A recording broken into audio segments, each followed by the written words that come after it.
André Paoué s'est réveillé aux aurores. Sa mission du jour, transformer le manioc récolté dans son abatis au village Lipo-Lipo de Trois-Sauts.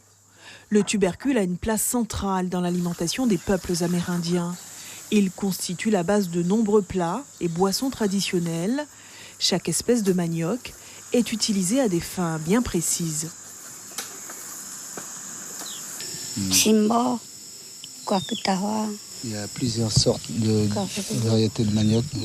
Chacun son nom. Petite manioc, Simotawa, sert aussi à faire le cassave. Tukupi, Mamproa, faire du takaka. Faire du kachiri aussi.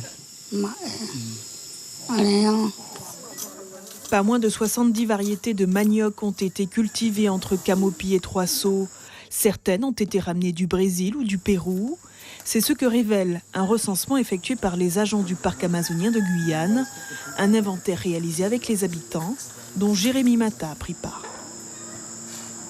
On est parti voir les gens en expliquant à eux, voir une personne en lui disant que combien de variétés ils en ont dans leur abatis. Et la personne a dit, moi j'ai telle variété, soit 10 ou 15.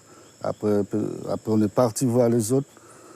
C'est comme ça qu'on a recensé à trouver au moins 70 variétés du manioc. Pour reconnaître la variété du manioc, il faut bien voir les feuilles, la tige.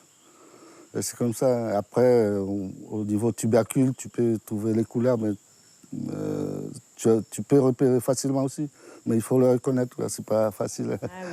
Toutes les données recueillies sont intégrées dans un livret publié par le parc amazonien de Guyane, un recensement qui rentre dans le cadre d'une étude d'agrobiodiversité.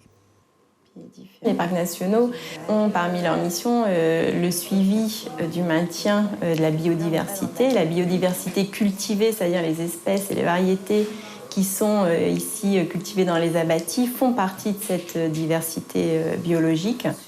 L'occasion également de faire le point sur l'évolution de cette plante emblématique de l'Amazonie, étudiée depuis les années 80 par plusieurs chercheurs.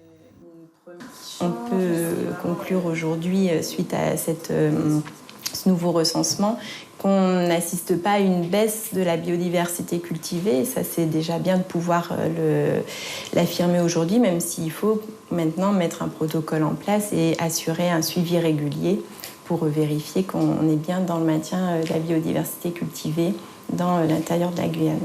Les premiers livrets devraient être distribués aux habitants du bassin de l'Oyapock avant la fin de l'année. Ce manioc a été recensé.